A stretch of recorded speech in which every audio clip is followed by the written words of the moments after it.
Buongiorno amici e ben ritrovati nel quarto ed ultimo episodio della serie sul Madagascar. Oggi saliremo su un Bajaj, il tipico tuk-tuk malgascio, e sfrecceremo tra le strade di Nosy Be fino ad un piccolo porticciolo da cui prenderemo una barca per arrivare all'isola di Nosy Sakattia. Isola molto famosa per la presenza di tartarughe marine giganti, con cui avremo la possibilità di fare snorkeling assieme, fianco a fianco. Veramente un'esperienza unica nel suo genere. Visiteremo poi un altro villaggio malgascio nell'isola di Nosy Sakattia ed infine rientreremo con la barca e i tuk-tuk fino al resort per prepararci, ahimè, alla ripartenza verso l'Italia. Ma prima abbiamo ancora molte cose da vedere, quindi mettetevi comodi e partiamo alla volta di Nosy Sakattia.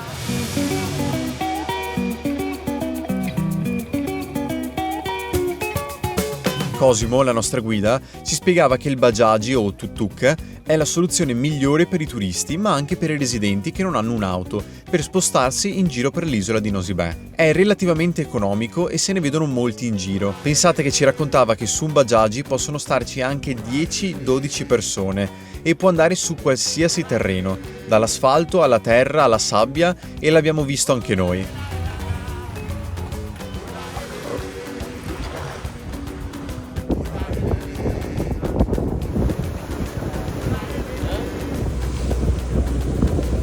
E dopo questo breve tragitto in barca abbiamo iniziato ad intravedere le prime tartarughe che riemergevano dall'acqua per prendere fiato. Ci siamo quindi messi subito la maschera e boccaglio e ci siamo tuffati in acqua con loro.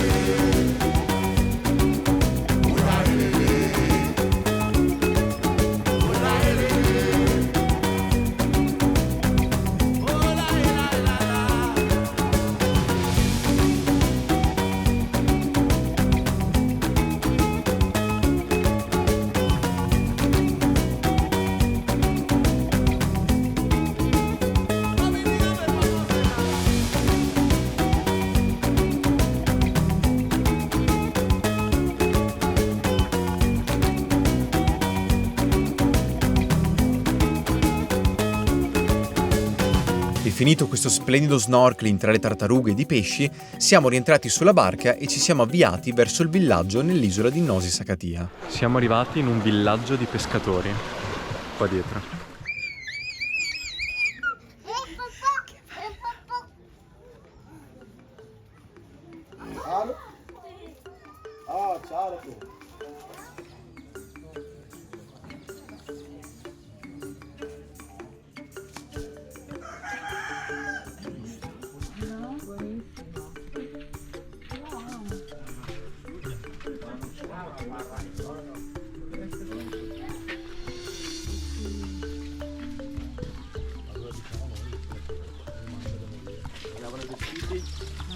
Sì.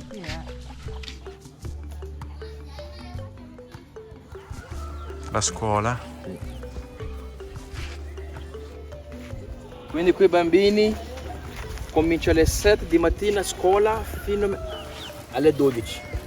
Poi torna a casa per il pranzo, poi ancora di nuovo il pomeriggio alle 2, 2 e mezza, e poi finisce alle 5. Sì.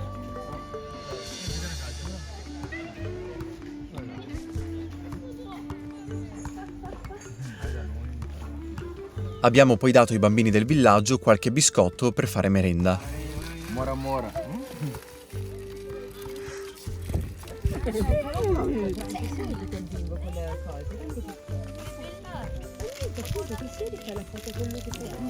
Non somiglia.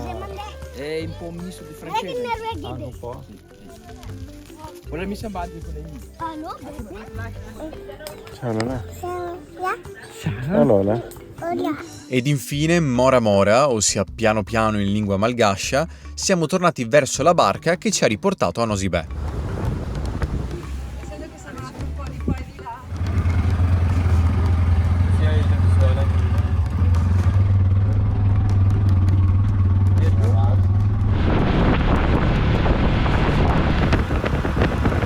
Arrivati al villaggio abbiamo salutato Cosimo, essendo questa la nostra ultima escursione con lui.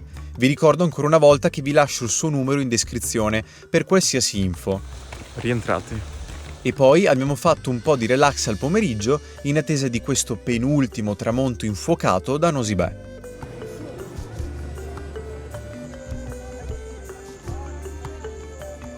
La domenica sera il villaggio si tinge di bianco a tema White Party, con un ottimo buffet all'aperto e soprattutto una marea di dolci squisiti per chiudere al meglio la serata.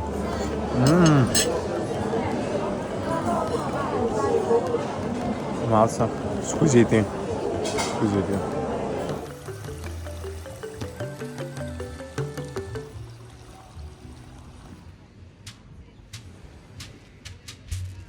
L'ultimo giorno a Nosy Be non avevamo nulla in programma da fare, infatti l'abbiamo dedicato puramente al relax in spiaggia, ad un ultimo saluto a Carolina la tartaruga centenaria ed al coccodrillo del villaggio.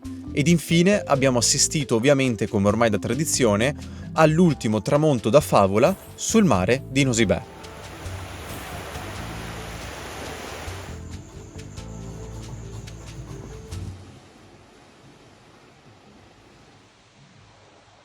Buongiorno. Risveglio abbastanza traumatico alle 4 di mattina. Abbiamo chiuso tutti i bagagli e siamo poi scesi nella hall dell'hotel dove ci aspettavano i bus che ci avrebbero portato in aeroporto. Viaggio in autobus abbastanza tranquillo, visto che eravamo tutti ancora molto assonnati. Ci siamo goduti però piano piano una stupenda alba che sorgeva al di là delle montagne fino al mare, per poi arrivare di nuovo in aeroporto. Abbiamo fatto la coda per fare il check-in nell'unico banco che c'era. Abbiamo poi aspettato in questo unico e piccolo gate, fino all'arrivo dell'aereo, dove anche per il ritorno abbiamo viaggiato in classe premium. Eccoci, è arrivato il drink di benvenuto. Siamo appena arrivati, ci siamo seduti. Sono le 10, dovevamo partire alle 9:30, quindi siamo mezz'ora in ritardo. Però adesso speriamo saranno 10 ore esatte di viaggio da Nosy Be fino a Verona, di giorno, quindi non notturne come quelle dell'andata, ma staremo a vedere cosa fare, probabilmente film, musica, cibo e relax e un pisolino anche, perché stamattina ci siamo svegliati molto presto. Quindi niente, vi terrò aggiornati durante tutto il volo. Fra poco dovremo partire. Siamo infatti decollati subito dopo, salutando per l'ultima volta dall'alto la spettacolare isola di Nosy Be con le sue spiagge bianchissime ed il mare azzurro del Madagascar. Circa 2 orette dopo il decollo ci è stato servito il pranzo. Filetto di maiale con patate e funghi, un piattino di affettati misti, pane fresco e anche caldo tra l'altro, e poi abbiamo un dessert che sembra una mini cheesecake. Sembra tutto stupendo e buonissimo.